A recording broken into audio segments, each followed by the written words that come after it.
Chapter 21.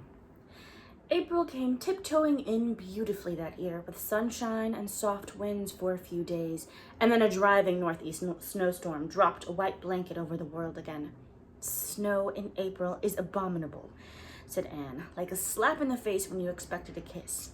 Ingleside was fringed with icicles, and for 2 long weeks the days were raw and the nights hard-bitten. Then the snow grudgingly disappeared, and when the news went round that the first robin had been seen in the hollow, Ingleside plucked up heart and ventured to believe that the miracle of spring was really going to happen again. "Oh, Mummy, it smells like spring today," cried Nan, delightedly sniffing the fresh, moist air. "Mummy, isn't spring an exciting time?" Spring was trying out her paces that day, like an adorable baby just learning to walk. The winter pattern of trees and fields was beginning to be overlaid with hints of green, and Jem had again brought in the first Mayflowers. But an enormously fat lady, sinking puffingly into one of the Ingleside's easy chairs, sighed and said sadly that the springs weren't so nice as they were when she was young. "Don't you think perhaps the change is in us, not in the springs, Mrs. Mitchell?" smiled Anne. "Maybe so. I know I am changed, all too well. I don't suppose to look at me now you'd think I was once the prettiest girl in these parts." Anne reflected that she certainly wouldn't. The thin, stringy, mouse-colored hair under Mrs. Mitchell's crepe bonnet and long, sweeping widow's veil was streaked with gray. Her blue, expressionless eyes were faded and hollow, and to call her double chin chinned aired on the side of charity. But Mrs. Anthony Mitchell was feeling quite contented with herself just then, for nobody in Four Winds had finer weeds. Her voluminous black dress was craped to the knees. One wore mourning in those days with a vengeance. Anne was spared the necessity of saying anything, for Mrs. Mitchell gave her no chance. "My soft water system went dry this week. There's a leak in it, so I came down to the village this morning to get Raymond Russell to come and fix it.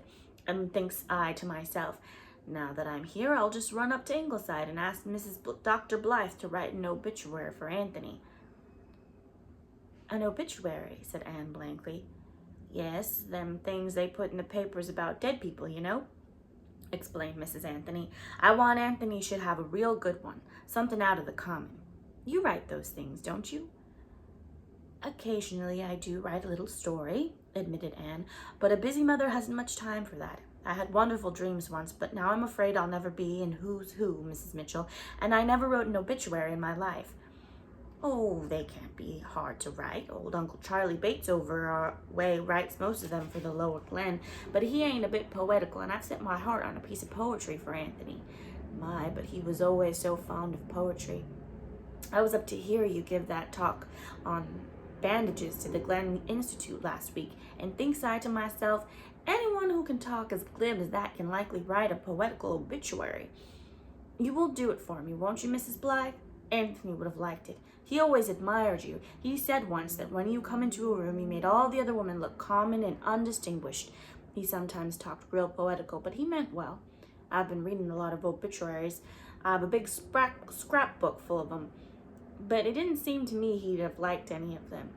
He used to laugh at them so much, and it's time it was done. He's been dead 2 months. He died lingering but painless. Coming on spring is an inconvenient time for anyone to die, Mrs. Blythe, but I've made the best of it.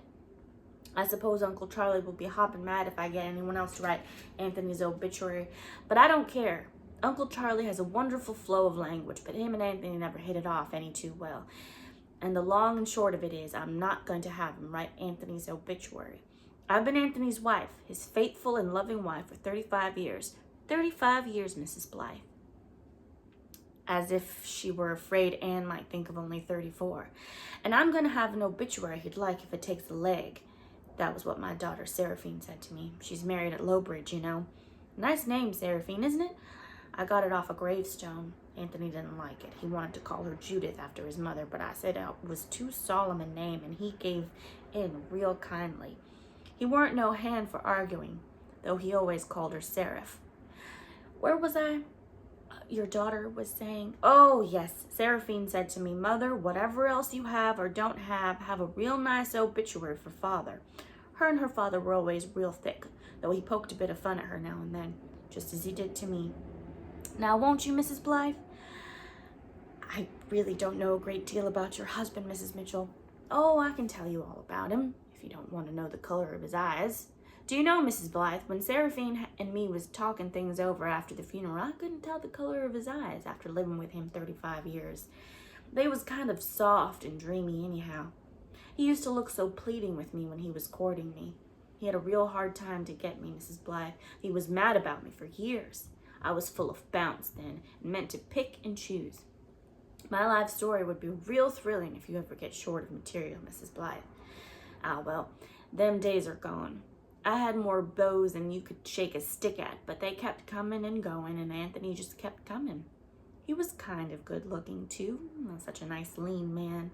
I never could abide pudgy men, and he was a cut or two above me. I'd be the last one to deny that.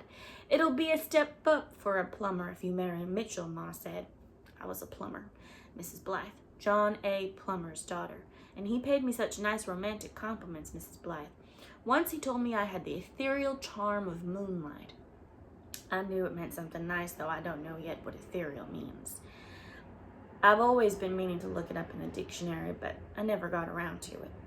Well, anyway, in the end, I passed my word of honor that I wouldn't be his bride. I said I'd take him. But I wish you could have seen me in my wedding dress, Mrs. Blythe. They all said I was a picture. Slim as a trout, with hair yeller as gold, and such a complexion. Time makes terrible changes in us. You haven't come to that, yes, Mrs. Blythe. You're real pretty still, and a highly educated woman into the bargain. Well, we can't all be clever. Some of us have to do the cooking. That dress you've got on is real handsome, Mrs. Blythe.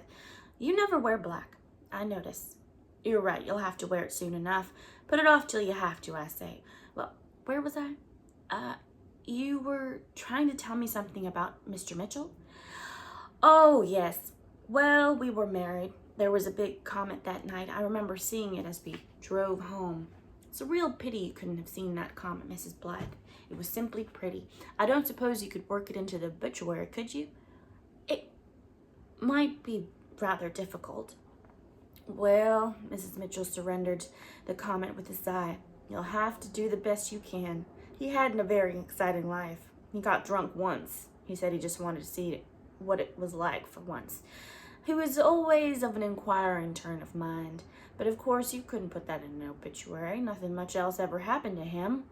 Not to complain, but just to state facts, he was a bit shiftless and easygoing. He would sit for an hour looking into a hollyhock. But he was fond of flowers, hated to mow down the buttercups, no matter if the wheat crop failed, as long as there was farewell summers and goldenrod. And trees, that orchard of his, I always told him joking-like that he cared more for his trees than for me, and his farm. But he loved his bit of land. He seemed to think it was a human being. Many's the time I've heard him say, I think I'll go out and have a little talk to my farm. When we got old, I wanted him to sell, seeing as we had no boys and retired to Lowbridge. But he would say, I can't sell my farm. I can't sell my heart. Ain't men funny? Not long before he died, he took a notion to have a boiled hen for dinner. Cooked in that way you have, says he. He was always partial to my cooking, if I do say it. The only thing he couldn't abide was my lettuce salad with nuts in it. He said the nuts was so derned unexpected, but there wasn't a hen to spare. They was all laying good, and there was only one rooster left, and of course I couldn't kill him. But I like to see the rooster strutting around. Ain't anything much handsomer than a fine rooster, do you think, Mrs. Blythe? Well, where was I? You were saying your husband wanted you to cook a hen for him. Oh, yes. And I've been so sorry ever since I didn't. I wake up in the night and think of it. But I didn't know he was going to die, Mrs. Blythe. He never complained much and always said he was better and interested in things to the last. If I'd have known he was going to die, Mrs. Blythe, I'd have cooked a hen for him, eggs or no eggs. Mrs. Mitchell removed her rusty black lace mitts and wiped her eyes with a handkerchief, black bordered a full 2 inches. He'd have enjoyed it, she sobbed. He had his own teeth to the last, poor dear. Well, anyway, folding the handkerchief and putting on the mitts. He was 65, so he weren't far from the allotted span. And I've got another coffin plate. Mary Martha Plummer had me started collecting coffin plates at the same time, but she soon got ahead of me. So many of her relation died, not to speak of her 3 children. She's got more coffin plates than anyone in these parts. I didn't seem to have much luck, but I've got a full mantelpiece at last. My cousin Thomas Bates was buried last week, and I wanted his wife to give me the coffin plate, but she had it buried with him.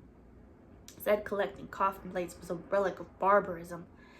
She was a Hampson, and the Hampsons were always odd. Well, where was I?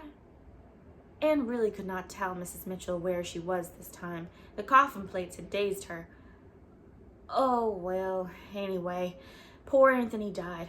I'd go gladly and in quietness, was all that he said, but he smiled just at the last, at the ceiling, not at me nor Seraphine.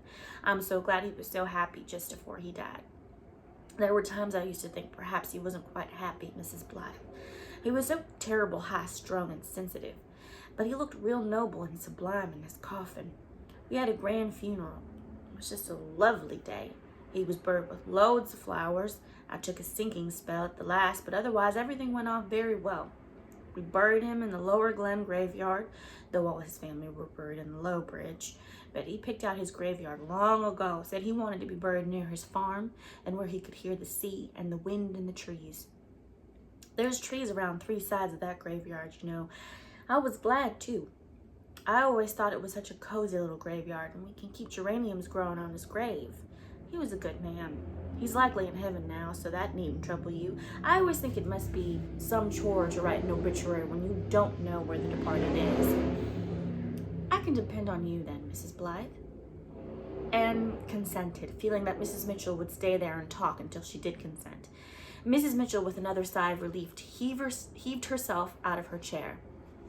I must be stepping. I'm expecting a hatching of turkey poults today. I've enjoyed my conversation with you, and I wish I could have stayed longer. It's lonesome being a widow woman. A man mayn't amount to an awful lot, but you sure sort of miss him when he goes. Anne politely saw her down the walk. The children were stalking robins on the lawn, and daffodil tips were poking up everywhere. You've got a nice, proud house here. A real nice, proud house, Mrs. Blythe. I've always felt I'd like a big house, but with only us and Seraphine. And where was the money to come from? Anyway, Anthony'd never hear of it. He had an awful affection for that old house. I'm meaning to sell it if I get a fair offer and live either in Lowbridge or Mowbray Narrows, whichever I decide would be the best place to be a widow in. Anthony's insurance will come in handy. Say what you like, it's easier to bear a full sorrow than an empty one. You'll find that out when you're a widow yourself, though I hope that'll be a good few years yet. How's the doctor getting on? It's been a real sickly winter, so he ought to have done pretty well. My, what a nice little family you've got. 3 girls? Nice now, but wait till you come to that boy crazy stage. Not that I had much trouble with Seraphine. She was quiet, like her father, and stubborn like him. When she fell in love with John Whitaker, have him she would, in spite of all I could say. A rowan tree? Why didn't you have it planted by the front door? It would keep the fairies out. But who would want to keep the fairies out, Mrs. Mitchell? Oh, now you're talking like Anthony. I was only joking. Of course, I don't believe in fairies, but if they did happen to exist, I've heard they were pesky mischievous. Well, goodbye, Mrs. Blythe. I'll call around next week for the obituary.